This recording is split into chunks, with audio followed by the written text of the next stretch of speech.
Good morning, everybody. My name's Michael Kimmel. I'm the director of the Center for the Study of Men and Masculinities. So welcome to this event. A couple of quick little sort of housekeeping notes before I begin. This is SUNY Global. It is a center for all of the State University of New York. If you walk out this door and go up the little stairs to the bookcase that has no books in it, turn right, that's where the toilets are, in case you will want to know that. Our plan for the day is very simple. We are here today to to inspire you in your research and activism. I'm going to tell you a little bit about what the center is about and a little bit about the organizations that we've invited. And you'll get the idea of what it is that we're trying to do. The center was founded in 2013 with a grant from the MacArthur Foundation, and the idea of the center is to bring activists and researchers together into a conversation that is rich and rewarding for both. Now, my experience is that there are many places that do conversations between activists and researchers, and they don't go very well. And the reason that they don't go very well is because typically the researchers say to the activist, here's what you should do. We have flipped it entirely. Our model is we researchers want to ask the activists, what do you need to know? Right? Our research should be in the service of activism and not the other way around. So that's kind of our mission. And it comes from my experience. So I'm going to tell you the story basically that inspired me to found the center and organize it the way that we have. I guess it's close to 20 years ago now, I was asked to be a keynote speaker at a conference on domestic violence. The National Coalition Against Domestic Violence, NCADV, invited me to give a talk basically that now, 20 years later, would be completely boilerplate to everybody in the room. It's like, we have to talk about men, right? And so I gave my talk, and afterwards I was sitting with the organizer, with the heads of the organization, and I said, look, I have tenure. You don't get luckier than this. I could do research on anything I want. You people are working every day to end men's violence against women. What do you need to know? What kind of research would help you? And they didn't even pause to take a breath. They said, every single time we go to funders, every single time we testify in a policy discussion, every single time we try to make any kind of claim about men's violence against women, there's always some guy there who says, well, women hit men as much as men hit women. Yes. So my response was, so they said, could you please do something? Could you help us respond to this claim? And I thought about it for, I guess, 4 seconds, and I said, yeah, I could do that. So I spent a year, and I read every single empirical research article that showed what is called in the biz gender symmetry in domestic violence. And I wrote this very long methodological critique of it, about 45 pages. I'm sure you've all read it. It was published in a scholarly journal, and then that was fine. But then what we did was we took that article and we boiled it down to one-page bullet points, and that was published in every local and regional and statewide DV newsletter. So that when people did go to policy people, when they did go to funders, when they did testify in hearings, and somebody said, well, what about how many women hit men? They said, well, actually, and they had my notes right in front of them. And I have to tell you, my experience with that story is when I tell my graduate students that story, they say, that's what I want to do. I want to be able to take my research and I want to be able to put it in the hands of people who could actually use it. I don't want my dissertation to sit on on a shelf somewhere.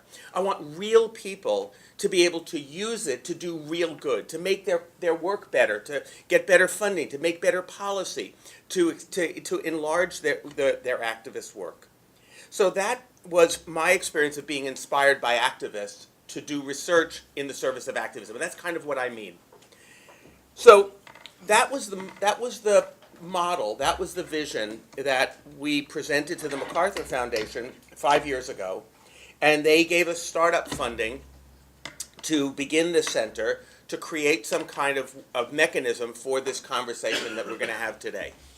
And the idea of today, so what we do now, we have an annual event in which we invite activist organizations that we find really inspiring to come and present their work to students and faculty about their research, to hopefully generate some research projects among that might move their activities forward. So that's basically what the idea of this is about. This year, we decided we wanted to focus on homophobia and the connection between homophobia and masculinities. We are a center, after all, about masculinity, and we thought that some of the issues that were being faced in the LGBT community were really also issues that really worked well or blended into conversations that we wanted to have about gender, about masculinity, about gender equality.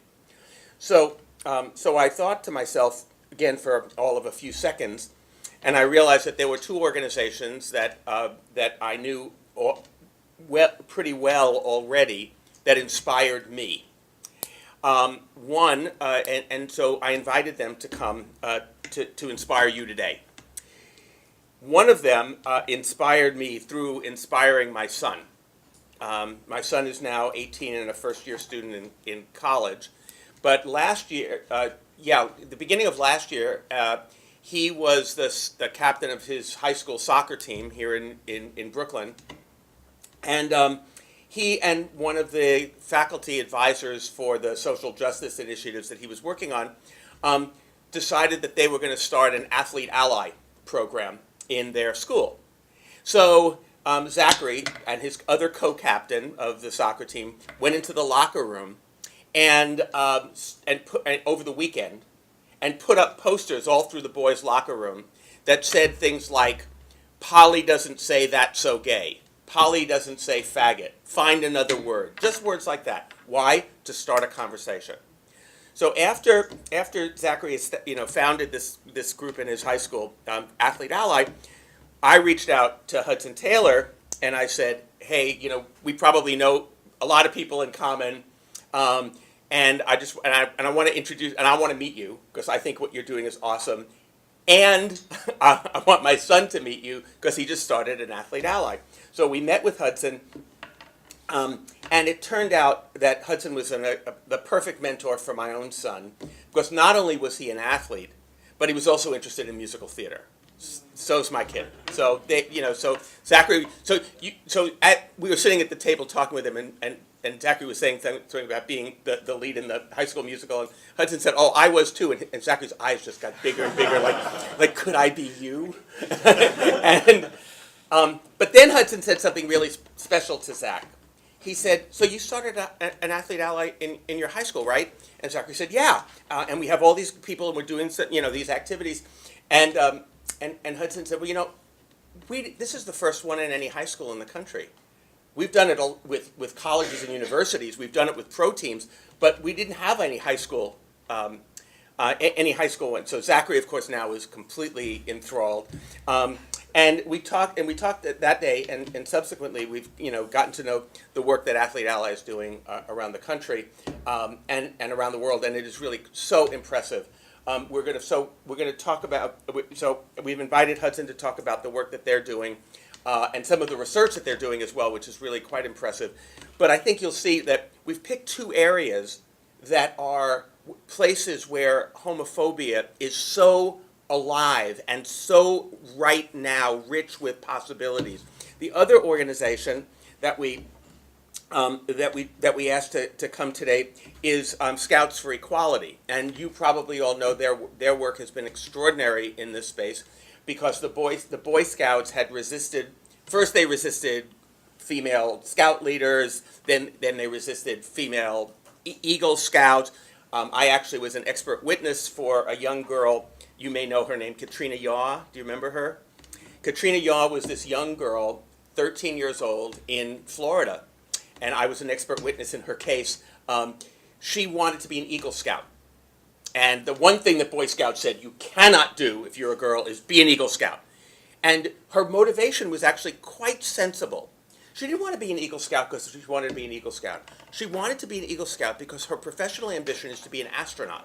And it turned out that 100% of American astronauts had been Eagle Scouts. So she said, this is a given. The only way that I can be an astronaut is to be an Eagle Scout. So she applied, and of course they turned her down, and she had a case. She brought a case against the Boy Scouts so that she could eventually become an Eagle Scout. Since then, a good family friend, Zach Walls, helped to found Scouts for Equality, and Zach couldn't be here today, but Justin Wilson and Eric, what's your last name? Bussey. Eric Bussey have from Scouts for Equality have come to talk about their work. So our goal again is to inspire you as researchers to think with them about what you can do, what kind of research might be of interest to you, that might be that might inspire you to to help them do the kind of work that they're already doing so wonderfully.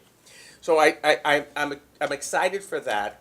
I want to also acknowledge, as we continue. First of all, I want to acknowledge Tony Russo and Brad Prunty for helping to support and fund this event. So thank you.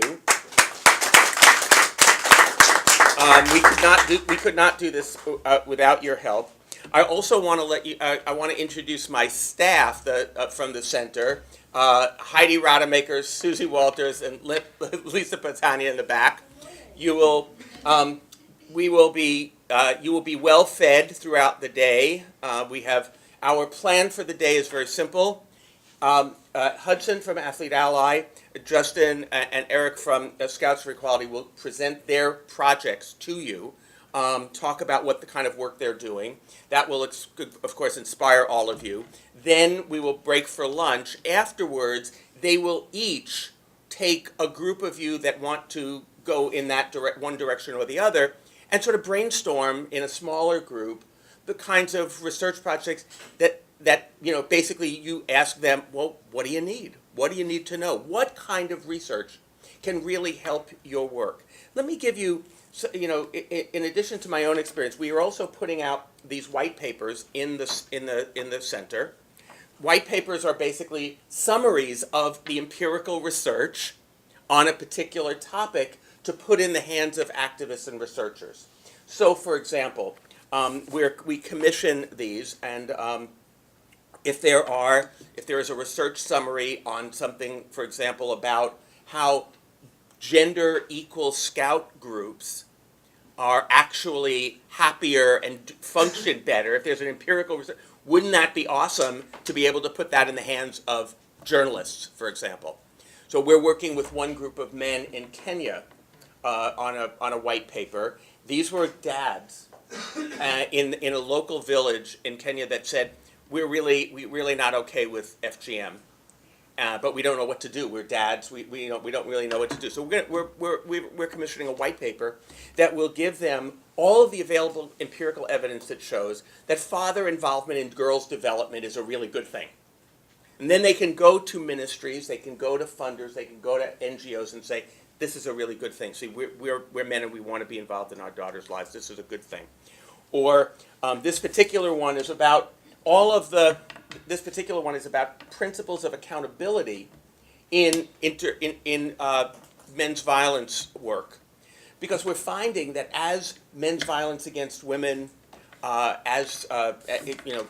campuses, as issues around sexual assault, as questions around sexual harassment, which are much in the news these days, I think we need to have principles of accountability, because because right now the space is so open that you have people coming to campuses, coming to corporations with Mike's sexual assault training. No accountability, no nothing, right? A BA in psychology perhaps. And they're just sitting up shop, hanging out a shingle, and charging a lot of money for things that have no accountability to the political work that has paved the way by feminist women, by LGBT activists. So we feel like we need to set up some principles of accountability on that. That's what this particular one is. We're also doing a white paper on, I like to call it the James Damore white paper, but those of you who don't know who James Damore is, he's the Google employee who had this Jerry Maguire moment, and he wrote this manifesto about, gender equality and diversity training and how it's all awful. And so recently there was an article in the New York Times that quoted him, and he said, it's close to, I'm paraphrasing, he said, there's really no empirical evidence that shows anywhere that diversity and inclusion has any measurable effect on business performance. Right, exactly. There are libraries filled with this. So how is it that a journalist sits there and doesn't know enough to say, well, actually there's tons of evidence. So what we're doing is we're doing a white paper that we can put in the hands of every single journalist that covers business, then says, here is the summary of all of the available evidence that says diversity and inclusion is really good for business, right? So you cannot make that mistake again. So that when somebody says this to you, you can say, said falsely, right? So that's kind of the idea of what we're doing. I won't take up too much more time, but just to give you again the idea that why we're here is because I feel that we in university land we don't get out enough. We know that there are these amazing activist groups out there, but we don't really know who they are, what they're doing, and I feel like sometimes and they don't know that there's all this empirical research. So that's what this idea of the center is about. That's what the idea of today is. The idea of today is to bring two really inspiring groups to you, to inspire you to think through what we might be able to do together. And because of the generosity of our funders, people who can come up with a good research project, there will be some seed money. We're not quite sure how much yet, but there will be some seed money to fund your research initiative, to just get you started with it as you begin to develop it. So with that, I'm gonna stop. Welcome everybody. I'm so glad that you're here. I'm going to turn it over to Hudson. He'll speak about Athlete Ally first, and then Justin and Eric will talk about Scouts for Equality. So, you're up. Thank you. All right, man. Ooh, good. I got you. How's everybody doing? Good. So thank you so much for having me. I cannot wait to tell you, essentially, this is our theory of change. This is everything that's like inside my mind about Athlete Ally, who we are, what we do. And so I have about 40 minutes to try to get you to understand this. So great. So just before I begin, by way of background, Athlete Ally works to end homophobia and transphobia in sports and to mobilize athletic communities to champion LGBT equality outside of sports. How I came to founding this organization is a bit of an interesting story. I was a wrestler at the University of Maryland. Go Terps! No, okay. So had to try. I was very, very good at my sport. I was a 3-time All-American. But as Michael mentioned, I was a theater major, right? So I was that unique breed of Division I athlete / thespian. I was the guy on the team warming up to show tunes, right? And so as a theater major, I was a part of 2 extremely different cultures. One where I had LGBTQ friends who were coming out, being treated equally with dignity and respect, and the other where I had teammates using homophobic and sexist language every single day.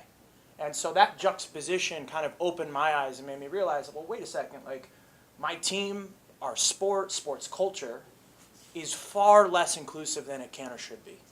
And as a, captain of my team, as a decorated athlete, I was in a unique position to start doing something about that. And so my senior year at Maryland, I was one of the top-ranked wrestlers in my weight class.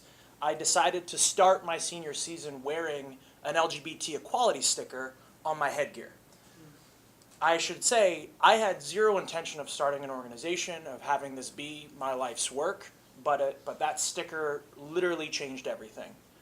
Because two things happened. The first, one day after practice, one of my coaches pulled me aside and said, Hudson, I see you wearing this sticker. Would you be willing to do an interview about why you're an ally, about why you care? I said, sure, of course, no problem. What I didn't know is that coach of mine was closeted. Okay, so he was in the locker room every day, hearing me have these heated exchanges with my teammates, not feeling comfortable saying something himself. But then the second thing that happened was, I'm a big believer that progress doesn't occur unless we engage in difficult dialogue. So being this idealistic, naive college kid that I was, when I did this interview, I asked if they would share my email address with the article. Like, let's debate, let's talk. 2 days after that article ran, I opened up my email, and I had over 2,000 emails from closeted athletes. Kids who reached out to me and said, Hudson, I just read this article, and I'm going to try out for my wrestling team. I'm going to go into the locker room and not be afraid. And those emails changed my life because, I wrestled since I was 5. It is the most important thing in my life. It's opened every door for me. It's made me my every friend. It's taught me, it's shaped my value system. And this idea that there's an entire population of people that is being systematically excluded from having that same experience because of a culture that we are in complete control of, right? That is a tragedy. That is a tragedy that is playing out every single day in middle schools, high schools, college campuses, not only here in the U.S., but globally. So that got me thinking, if I could make that kind of an impact as a wrestler, imagine if I had been a football player or a team or a league. Imagine if I had more cultural capital as an athlete. So Athlete Ally was founded on a really simple belief that there's never been a successful social justice movement for a minority group without the support of the majority. That if we're going to end some of these systems of oppression and discrimination, it cannot just be the responsibility of those who are impacted by it who shoulder the responsibility of ending it. So fast forward to today, this is now my full-time life. I travel the country trying to change sports culture. And so I'm going to walk you through how I think about this work, what we do, all of that good stuff. So our goal globally, right, outside of Athlete Ally, is the unqualified dignity and liberty for people of every sex, sexual orientation, gender identity, and gender expression in all societies around the world. Our focus, of course, is through the lens of sports, right? And so why sport? Why is sport, I think, an interesting opportunity for us? It offers unparalleled physical, social, emotional growth for its participants, one of the greatest socialization mechanisms in the world.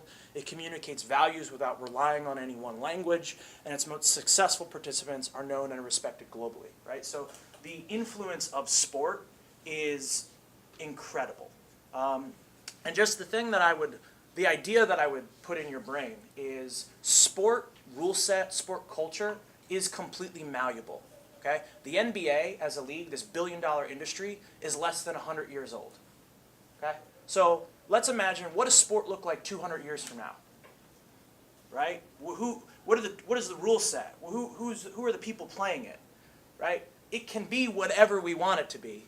Right? And just the reason why it is the way it is today is because somebody 60, 70, 100 years ago decided to create the rules this way.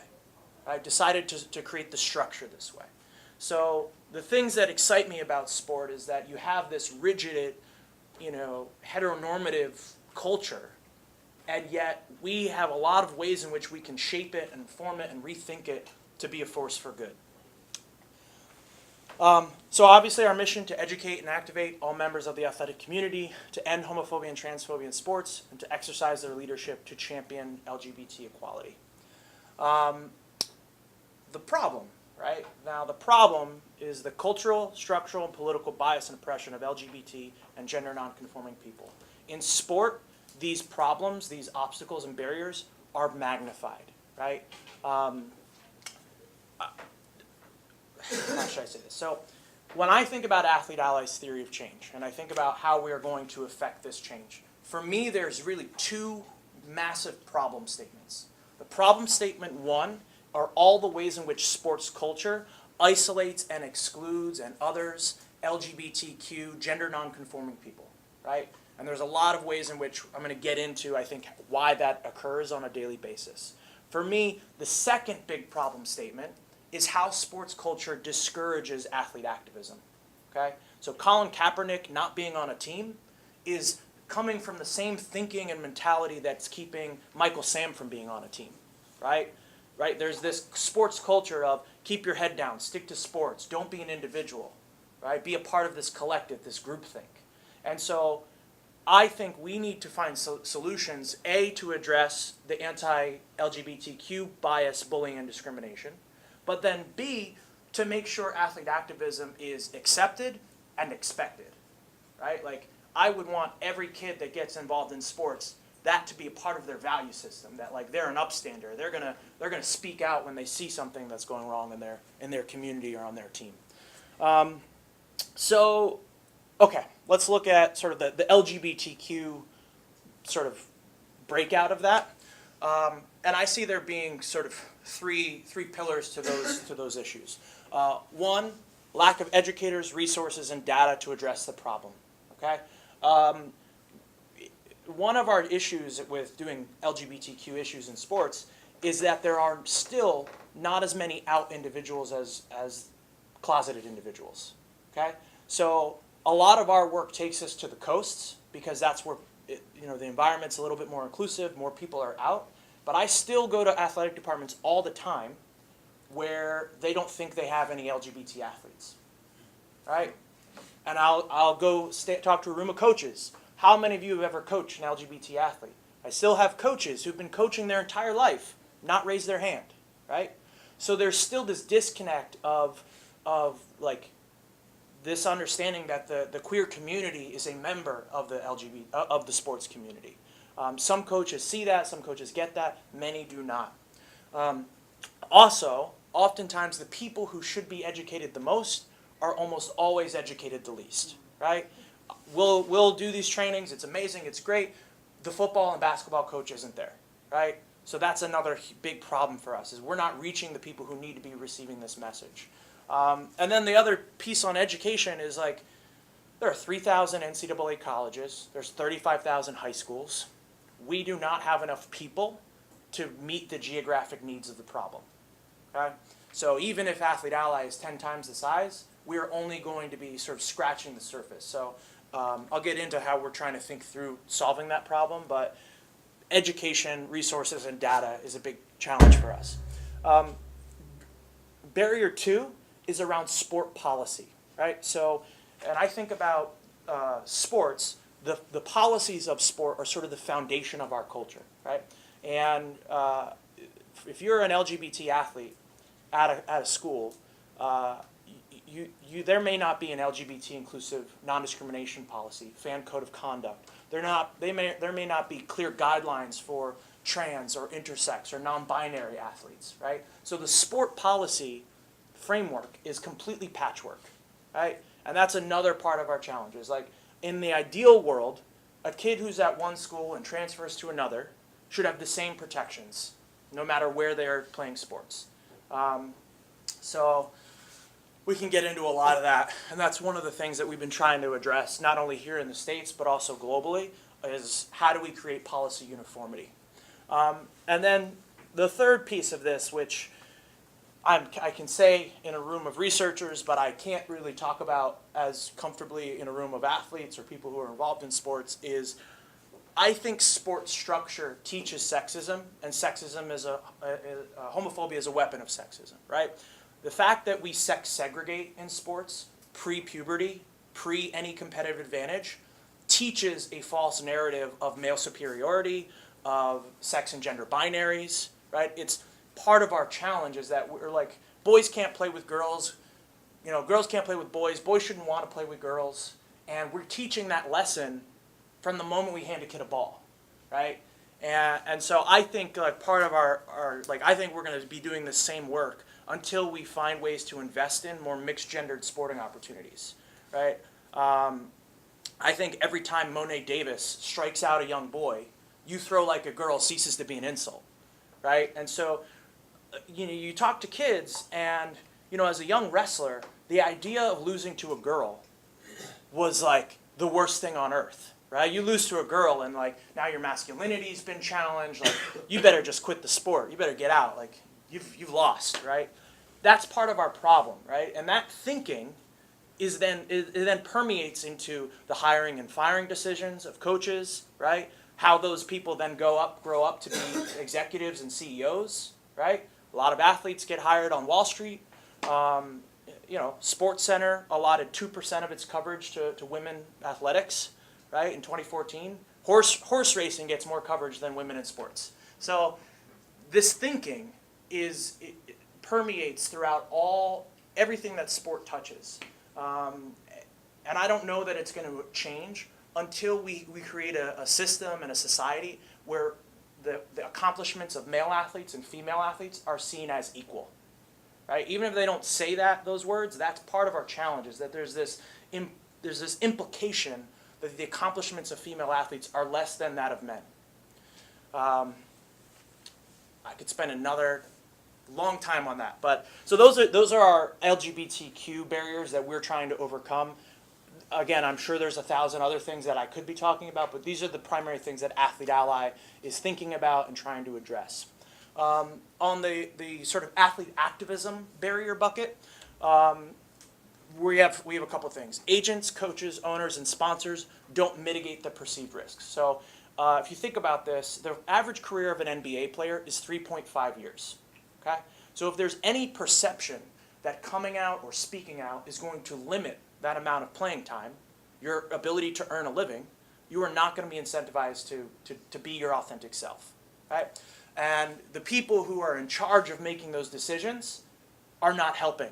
Right? They are not encouraging the athletes to take a knee or to come out. They are actually doing the exact opposite. Right? It's like, you better shut up. You better not talk about these things, like if you want to get your contract renewed. So the people in positions of power are discouraging the kind of behavior and authenticity that I think we want to see in sports. Same thing on the LGBT. Those with the most structural power are educated the least, right? So Athlete Ally, for the past 4 seasons, I've worked with every incoming NBA player. So I get to do their rookie orientation every year. Amazing, great. We're now talking to team player development directors. But there is this iron wall between any educators, any movement leaders, and the owners. Right? The owners of these teams are in these towers that nobody can ever touch. And really, it's like the ownership of each team that are the decision makers. So those, if the owners get it, then the culture kind of funnels from there. But oftentimes they're not a part of these conversations. And then the third piece of this is around conformity, right? The majority of athletes are not vocal, which encourages apathy over action, right? It's still a unique thing to see athlete activists, right? And so that conformity says, hey, it's safer for me to do what all these thousands and hundreds of other athletes are doing. And so I think, that's another thing. Like, if we can change that perception of outspokenness and allyship, maybe that conformity will tip. You with me? We good? All right, great. So this is awesome. Well, how then are we trying to address this? Like, what are our approaches to this work? So Athlete Ally, we do 3 things. The first is around education. So again, goal, everybody who touches sport should be educated on LGBTQ issues. 2 is around sport policy. So we're trying to change specific sport policies on a weekly, monthly, quarterly basis. And then 3, athlete activism. How do we get those teams, leagues, and athletes to speak out and influence legislation? On the education piece, we've started primarily at the college and professional level, in part because I feel that's what is scalable, right? If I can get the NCAA to mandate training, you now impact every member institution. At the K through 12 level, those decisions are very segmented, right? It's county by county. school district by school district, team by team. So it's harder for me to find a scalable solution at the youth level. Now I think we're in a place where we're going to start to address that, but as a result of some of those educational challenges, we've started with a focus at college and professional. Our next sort of chapter of that educational work is two things. Building a train the trainer. So Athlete Ally, we have 35 chapters now on college campuses. Each of those chapters are run by student athletes. We need to give them sort of the train the trainer in a box and empower them to go to area high schools and middle schools to facilitate these discussions. I think the other thing that's a huge opportunity for us, which we don't think about, is in the US there are 300,000 people participating in LGBT sports leagues. Here in New York, gay flag football, rugby, like there's many LGBTQ sports leagues. Those are all people who participate in sport, have a story to tell, and I think could be really impactful messengers of this conversation. So goal A is train the trainer. We're probably a little bit further away from doing that because it's a lift, it's a bear. And there's a quality control issue, right? I want to make sure that the people we're sending to a high school or middle school are going to represent us in this message appropriately. Where I think we can sort of dive in immediately is create an online Athlete Ally training and accreditation, right? So if we can eliminate geography from being a barrier, we can actually start to push coaches to get trained in a far more systematic way. So we are in the process now of building an online curriculum. It is 20 modules. So each one is a 3 to 5 minute video, because the first thing that you always get from coaches is, well, I don't have time. Well, that's BS, right? We can get you trained in little increments. And so we have the 101 track, the 201, the 301, and the 401. The 101 track is essentially what I would want every coach at every level to take, right? So it's like obstacles to inclusion. It's like the basic principles of respect and inclusion, right? It's like not a deep dive. The education 101 is terminology, right? Let's just understand and feel comfortable saying the words. Proactive principles, right? Proactive principles 101 is about establishing core values. A lot of teams don't explicitly state those. The next vertical is consistent commitment. So how do we, you have the core values, you have the education, you understand the obstacles. How do you make this commitment consistent? And then finally, intersectional allyship. Okay, how do we apply this, understanding that people hold multiple identities, right? And we need to look at this through an intersectional lens. So, again, the goal is to start rolling this out in 2018. We've now filmed, I think, 14 of the 20. We have the scripts written, and then the goal is to attach to each one of these a quiz or survey to collect some data while coaches are taking this, right? That is definitely something where I could use help, is thinking through what are the right questions that we should be asking to make sure we're collecting the most rich data for those people that we're getting to take this. And again, my goal on this is, let's make this free, right? Everybody should have this information, so we do want to collect email addresses, so we might might require an email, but other than that, let's just start pushing coaches to this information. Okay, sport policy. There's like a million different ways in which we could take this conversation. I will kind of give you the three big things that I think we're working on and I'm thinking about.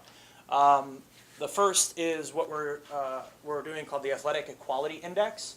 So if any of you are familiar with the Human Rights Campaign, they do something called the Corporate Equality Index, which I would argue has been massively successful in changing the principles or the policies of corporate America around LGBTQ issues. Our goal now is to do the same in sports. Okay, so athletic departments have these policies or they don't.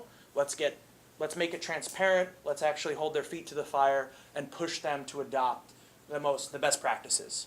The second big goal for us is amending the bidding process.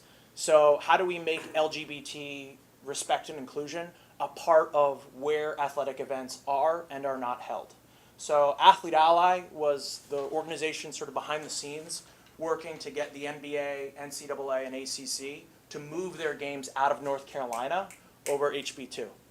So that, and for those of you who aren't aware, that was an anti-trans bathroom bill, right? So that was restricting what bathroom trans people could use.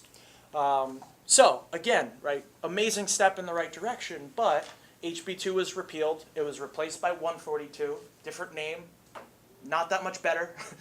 Some could argue worse. And all those championships went back, right? So we have an enormous opportunity to essentially define the line of where sporting events do and do not go and why. Also, I should just say that when I think about LGBT legislative progress, the areas of the South that have been that have had the least progress, I think sport can actually be the biggest leverage point there, right? If I can get a bidding practice policy implemented by the SEC, there's some of these Southern sports conferences, and now Alabama could potentially lose the ability to host the football championship, I can guarantee you legislators are not going to be passing any anti-LGBT policies, right? So that's that. And then the third piece is make stadiums safe, right? So stadiums are the places, the largest places of public accommodation. You have 80,000 plus fans going to games on a weekly basis. If we can get stadiums to be proactive about supporting trans fans, now I think that takes the wind out of the sails of a lot of these bathroom and locker room arguments. So that we've tried to do. It's been really difficult. I can get into all of that, but so these are the three things that like sport policy wise are big goals for us. To give you a little behind the scenes peek at the Athletic Equality Index. So we started with the Power 5 conferences. So SEC, ACC, Big 10, Big 12, Pac-12. We measured them on eight criteria. And so sort of our pathway on this was first, like a year prior to us launching the report, we got the NCAA to publish the best practices, which we were using in our report, right? So then when schools came back to us and said, whoa, how are you using that as a criteria? We could just point back to the NCAA website and say, well, actually, no, the NCAA says it's the best practice. So that was a little cover that we had. But we're looking at LGBT inclusive non-discrimination policy. Do you have LGBTQ accessible resources? LGBTQ inclusive fan code of conduct. A lot of athletic departments have a no racist or sexist language, but they don't go that step further on LGBTQ. Do you follow the NCAA guidelines for transgender inclusion? LGBTQ student athlete group or initiative. So we're looking for like programmatic things that are taking place. Out or allied staff. Are people out? Are they vocal? Right? Collaboration with campus groups, and then pro-LGBTQ campaign or statement. So our big thing that I'm looking at for this is it accessible? Can we find it? If we can't find your policy, neither can your LGBT athletes, right? And so we got a lot of pushback on that because schools said, whoa, we're better than that. We're doing this, and this. I said, well, that's great, but like, if we can't find it, neither can your athletes, right? So these are the initial scores that we got for each of the conferences. I can do a deep dive with you on all of this. This is our Big 10 scores, right? The highest score was a 78. Lowest score was a 55. Different conferences did better at different things, which was kind of interesting, right? The SEC was the conference that scored the most points on fan codes of conduct, right? Kind of an interesting thing. Every conference sucked at following the trans guidelines of the NCAA. Before we launched the report, only 3 of the 65 schools had explicitly adopted the guidelines. Okay. Now, in the weeks prior to our launch, we actually worked with a bunch of schools, and so that number is now at 9 of the 65 schools. But still, like, so much to do. Big 12, and you'll see Baylor. Sorry, Baylor. They have a negative score because they have anti-LGBT policies, right? They have explicit statements in their, that is not that friendly. Pac-12, the only conference that has 2 schools at 100, so Stanford and USC. No surprise, we're looking at the West Coast, right? The bluest of conferences. And then we have ACC, right? Wait. Oh, I haven't done SEC. So ACC, SEC, right? So I should just say on all of this, this is an amazing thing I'm tremendously proud of. We now have a self-reporting mechanism for schools that aren't a part of these Power 5 conferences. I have a researcher right now doing another 6 conferences. But this is 65, and it took us like a long time to do. There are 300 Division I schools. There's 3,000 NCAA colleges, right? I need to figure out a way to rank and report all of them annually. So that's our challenge, right? Is like, how do we get there? What's the right blueprint and game plan to look at? But I think if we can do that, like, Athlete Ally might become the bad cop, right? But it'll actually move these athletic institutions to do something, right? The NCAA guidelines for trans inclusion have been in existence since 2011, right? And so it's ridiculous to me that so few schools have updated their policies, right? So that tells me that, like, as an organization, I need to shift away from being that, like, sage, friendly, like, we're gonna partner with you, to being an organization that's a watchdog, that's saying, like, this is the criteria, this is what we expect of you, you know, and if you don't follow that, we're gonna let people know. So that's like our big like research that we're doing on the sport policy front. The third area of our focus is obviously on athlete activism. How do we get sport to influence society at large? Now, some of the things that we've sort of been able to do that. So we have 150 professional athletes who are ambassadors of the organization. These are Olympic, Paralympic professional athletes. And we organize those athletes around open letters and campaigns. Sometimes those campaigns are geared towards changing sport policy. Sometimes they're geared towards more sort of legislative ends. Our first and biggest campaign was a campaign called Principle 6, which was done in response to the Sochi Winter Olympics in 2014. If you might remember, Russia had passed an anti-gay propaganda law. And so we had LGBT athletes and fans going to Russia. We had athletes who wanted to talk about it. But the challenge was, under IOC regulation, Rule 50 of the Olympic Charter says any athlete who makes a political statement or gesture can be stripped of their medals, can be barred from competing, right? So there's this, again, like athlete activism discouraged, right? Enshrined in the policies. So we needed to come up with a campaign to enable athletes to speak out without putting them at risk of either violating Russia's anti-gay propaganda law or violating the IOC charter. So I was, in my living room, like, reading the entire Olympic charter, right? And I found the 6th principle of Olympism. It said that discrimination of any kind is incompatible with belonging to the Olympic movement. Wow, that's like exactly what I would want an athlete to say. That's perfect. So we partnered with All Out to do this campaign called Principle 6, to get athletes to just say, I support Principle 6 of the charter. The IOC couldn't call that political because it's part of their charter, right? And Russia couldn't call it propaganda because it's, in theory, what they've bought into, right? So we partnered with American Apparel to do Principle 6 t-shirts and hats and bags, the proceeds of which we donated back to LGBT Russian organizations. And then sort of the fallout of that was the IOC updated Principle 6 to explicitly include sexual orientation, which was really cool. And then they built that into their bidding practice. So in theory, all future games must abide by Principle 6 of the Charter. And with that now explicitly covers sexual orientation. And what was really cool is that campaign actually has become a really forceful tool for us, right? So Kazakhstan was one of 2 countries bidding for the 2022 games, and they had an anti-gay propaganda law going through their Senate, right? So again, we're about to have this like Sochi 2.0. So we organized our athletes to write a letter to President Bach saying, hey, if Kazakhstan wants to host, they have to abide by Principle 6. President Bach wrote back and said, yes, that's true. 3 days later, Kazakhstan drops the bill, right? They dropped the piece of legislation over fear of losing the Olympic bid.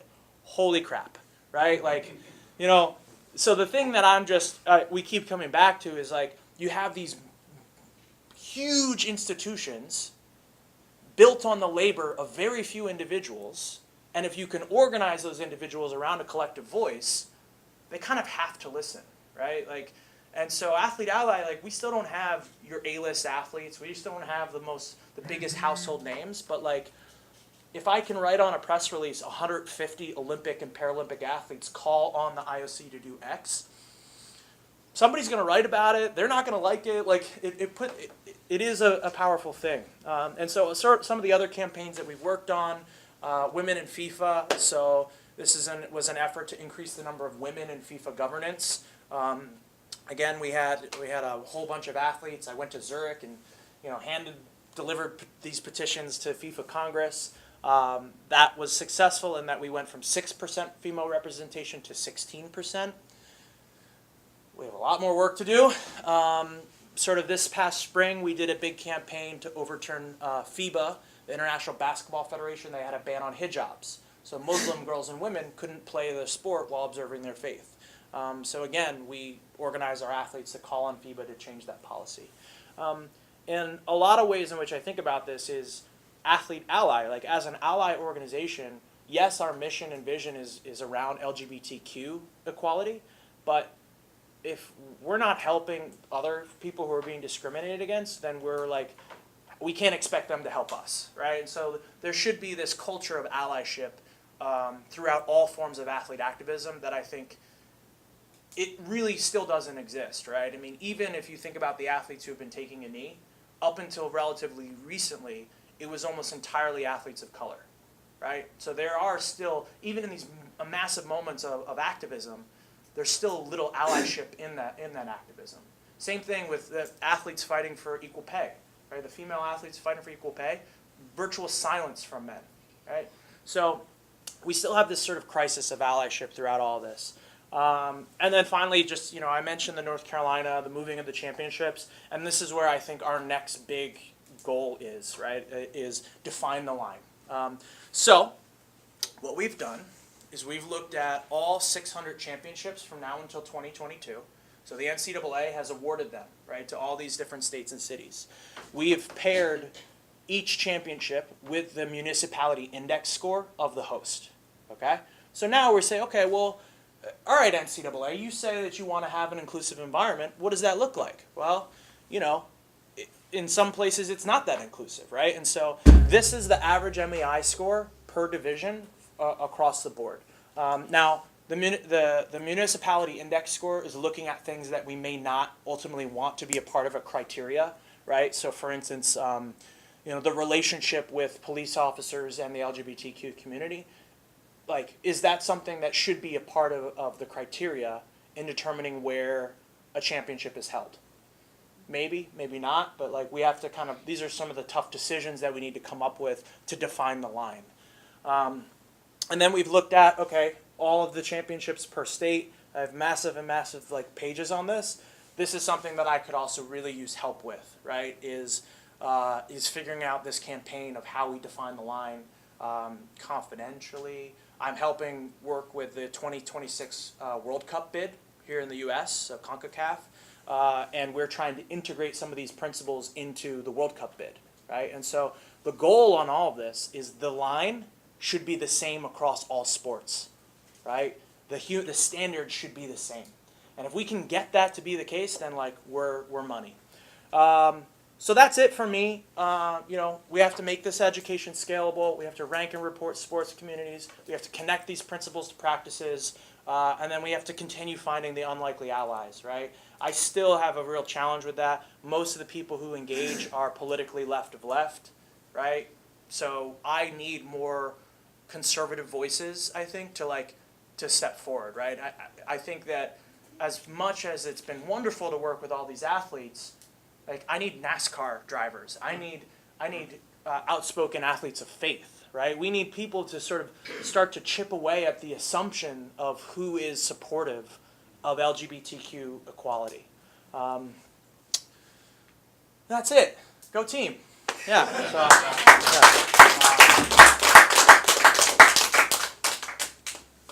I think what we... Did I go too long? For interest of, if people have sort of just some general questions, that would be great. Okay. And then in the interest of time, Yeah. Save the more specific questions, strategic ones for lunch and after. Great. Yeah. So your last comment was meeting unlikely allies. Yep. Can you talk about if you've partnered with any faith-based organizations? great question. We haven't as of yet. You know, I've had so much other stuff on my plate. Like in the early days of Athlete Ally, getting new ambassadors was like a big goal of ours, and we were trying to really knock on those doors daily. Where we are now, it's like, you know, I have all these, like, this research and these policies and these campaigns, so we haven't as a staff been as aggressive in building those partnerships. I should say that we are in the process of building a campaign and a strategy around the Fellowship of Christian Athletes.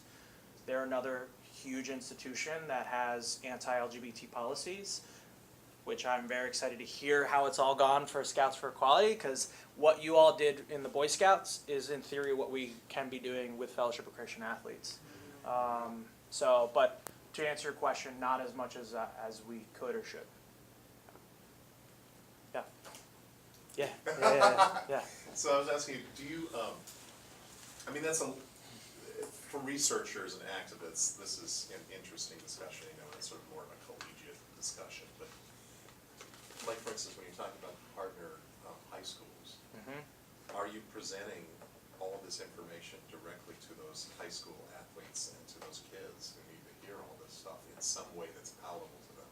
Yeah, so not this, right? This is like for you. But yeah, I mean, when we visit a high school or college, it's usually the training goes in 3 phases: the story of me, the story of us, the story of now. So it's very much like kind of Ally 101, right? How can you be a better upstander, create a more inclusive environment? But I, again, should say, like, it doesn't make sense for me to invest my time personally going to high schools and middle schools, right? Even though when I do go, it's like, you know, I get these just like the most amazing heartfelt stories, and I feel like I'm changing the world in a very real, meaningful way. But yeah, I need to kind of come up with solutions that are a little different than in person. Something like a white paper that would be simple for those guys to take in. And the same thing for even college students. I mean, I think this is sort of advanced research discussion. Yes. But the things that you're doing there, I mean, the things that you're saying and all the facts that you're putting out, I mean, these kids should know that the IOC is doing that. They should know all the things that you're putting out there, because that's like, this is new information for me. And I know that they would all eat that up if they felt like there was a community out there doing something about it. So that's what I'm Cool. Yeah. Thank you. Thank you. What has been your ability to leverage technology to do some of this heavy number crunching, aggregation of data that may or may not be publicly available, but is in some sort of database that could be potentially pulled into a larger tool? Does that make sense? Yeah, so on the data side of what we've used, Tableau, which I had a staff person who's like a researcher, right? Be the real point person for us on a lot of that, on that game plan, that strategy, like the surveys that we put out. You know, I know that we've wanted to use like Qualtrics and other things that we just haven't been able to afford, because like some of those things are just too expensive for us to invest in. So we've gone with like what's free and kind of does the bare minimum for us, and then it's been on us to sort of be the collectors of that information. But yeah, I mean, I think now like what our FCA strategy is, we've built a survey that we want to try to assess the climate of FCA chapters on college campuses. You know, get that in the hands of our chapters. This is all to say that I think we have a lot more growing up to do in how we are conducting our research, right? We're kind of like just figuring it out, right? We're just doing what we need to do to like make it all make sense. Yeah, not my expertise and not an area that I think we have a real clear strategy around. It's just kind of we just get it done. Yeah, it seems like the way that will, because you won't be able to have people going and asking for every, not necessarily the survey data, but the information that's in policies or the thing that is something that's codified somewhere. Yeah. Finding some way to, I don't have a deep technology background, but I understand the idea of it, and friends of mine who've been able to build tools. Bless you. Build tools to pull data that's available, so you don't have to scale a team. Yeah. So that the data can Interesting. be pulled for you, and then you're just doing the Looking, exactly, going you're through doing it. the overall aggregation afterwards. That would be amazing, because that's what's taken us so much time, right? We've had a researcher going through each handbook Yeah. of each college, finding the non-discrimination, right, and then putting that link into an Excel spreadsheet, right, and then doing that all manually. And then for our index, we had a second person go through, and for like inter-rater reliability, do it independently, right? So like, it's taken us a long time, right? And we're never going to be able to get to 3,000 if either A, we don't have a lot more people, or B, we don't figure out a way to sort of streamline the process. Yeah. Yes, my question is more focused on the practice, the practicum, and speaking from the trenches, a number of times for activists, for change agents and so on, it's a very lonely situation. So my question to you is, how do you nurture all those change agents that you want to continue with your work locally? Yeah, that's a great question. So a lot of times that's how our Athlete Ally chapters have been formed on campuses, right? So I think that and this is a problem across the movement, right, is that you have these campaigns like the It Gets Better project, these PSAs that a lot of people participated in. You do the PSA, and then there's no future engagement of that individual, right? So a lot of our strategy has been creating an ally commitment curve to say, okay, there's an entry level sort of allyship, just saying like, I'm supportive, I want to help. And then there's like all the way up that commitment curve is like, I'm an activist. I'm the most aggressive, outspoken person. And so it's our job as an organization to try to help anybody in sports who wants to climb that commitment curve, right? So wherever somebody is, we want to give them a tool to take that next step. And so again, a lot of times it's been through the creation of our chapters that then we connect the chapters to each other so they can share best practices. We can give them campaigns to run. But, I think I graduated from Maryland in 2010. We got our C3 status in 2011. We've really been maybe 3-4 years of like staff, strategic plan, office space, right? So I think there's a lot more systems that we can and should be building to better support the folks in our network. Yeah. I just had a thought around the question around the index. Yeah.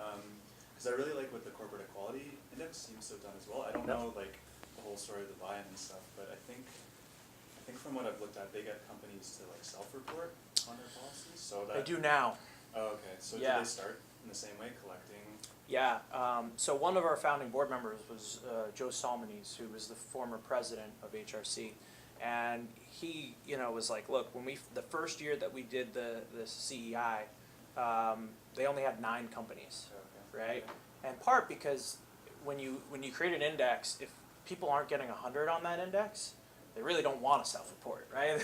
Right? Yeah. So this is part of our challenge is, I'm sure, we have the self-report mechanism now where you can essentially send us each of the criteria with a link. So we get the campuses to find us that information, right? Or the LGBT center of that campus to find us that information.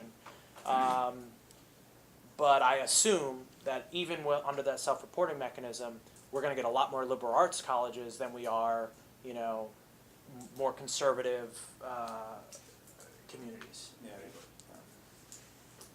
Yeah. Untapped resource, alumni. Alumni networks, yeah, Yeah. for sure. Both athletic alums and LGBT alums. They'll overlap some, but Yeah.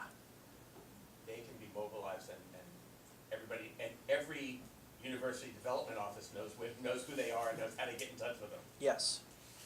And they've been helpful Yeah. this is I think we still have a lot of learning to do on what our follow-up strategy is going to be. So, University of Michigan, we have a couple major donors that are on the board of trustees, right? On very good positions within the university. Now asking the university, hey, why is your score so terrible, right? What are you doing? And so I think we have an opportunity to use alumni, but it is a little bit more of like, it makes the conversation a little hostile, right? Which is good in some ways, right? And I should say that with our index, there's about 100 different campaigns that we could run tomorrow to mobilize alumni bases, LGBT athletes, fans. Like, you know, any school that doesn't have these policies, like, that's nonsense, right? We can mobilize people to try to change that. So I think we'll come up with more opinions about how best to utilize alumni networks, but definitely, yeah. So I have a question about the gender difference in the work of Athlete Ally. Yep. The perception of female athletes Mhm. and the reality of female athletics is that women in sports, even today, is still seen as gender nonconforming. So, of course, is being lesbian. Mhm. For men, being in sports is gender conforming. Mhm. Being gay isn't gender nonconforming. Mhm. So there is a way in which there is a certain tension around masculinity that's not as much of a tension around women in sports. Sure. Plus, of course, sexism devalues what women do anyway. Yeah.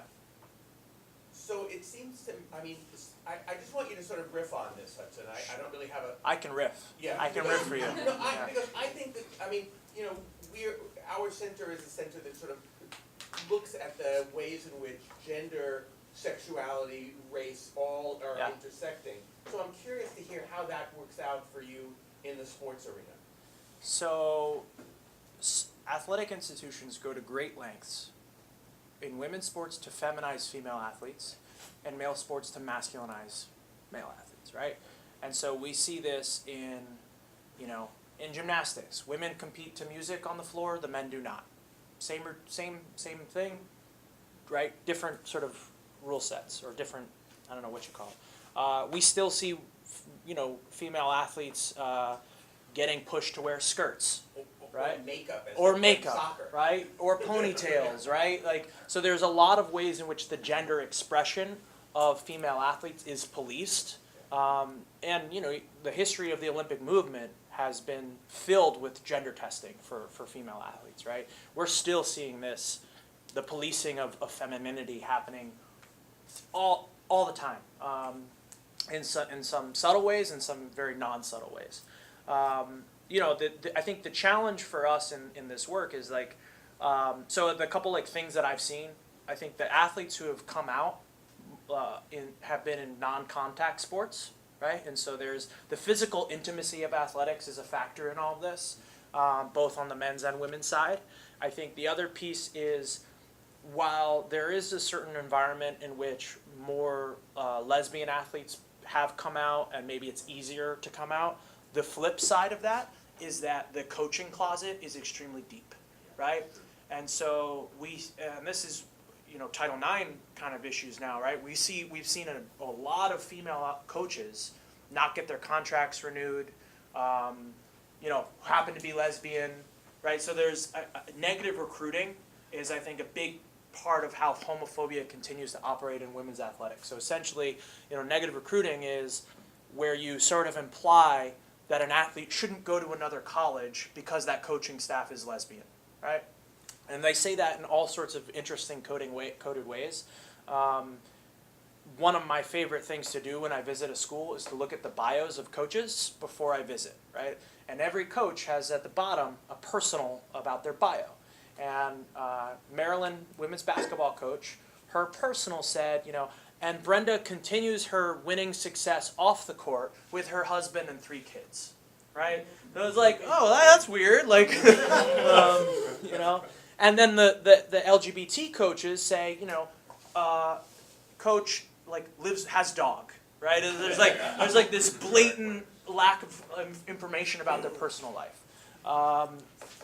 And I should say, when I first started Athlete Ally, I had a very hard time getting female athletes to come on board as ambassadors, right? Counter to what I had assumed, I was like, oh, like, they're going to be our first responders, they're going to be great. It was the hardest at first because, you know, women in sports have had to fight this lesbian label and stereotype from the moment they entered the sport, right? That's how we diminish female athletes, is we either question their sexual orientation or we say that they're more masculine. And so I had a lot of women say, hey, I'm sorry, but like, I've had to fight this lesbian label my whole life. I don't want to really become an ambassador and be like a spokesperson for you. And so the way that we had to go about it in the women's world was through sort of group ambassadorship, right? We'd almost get the entire team to come on board at once to have that sort of strength in numbers and a little sort of reduce the personal risk to the individual. So, other things that I see as being big challenges is like only 2% of women are coaching men's teams, right? Like that's another huge challenge for us. Is like, well, that's part of all of this. So I think we have a lot of work to do on the coaching side for women and girls in sport. Yeah. Go team! All right, thank you so much.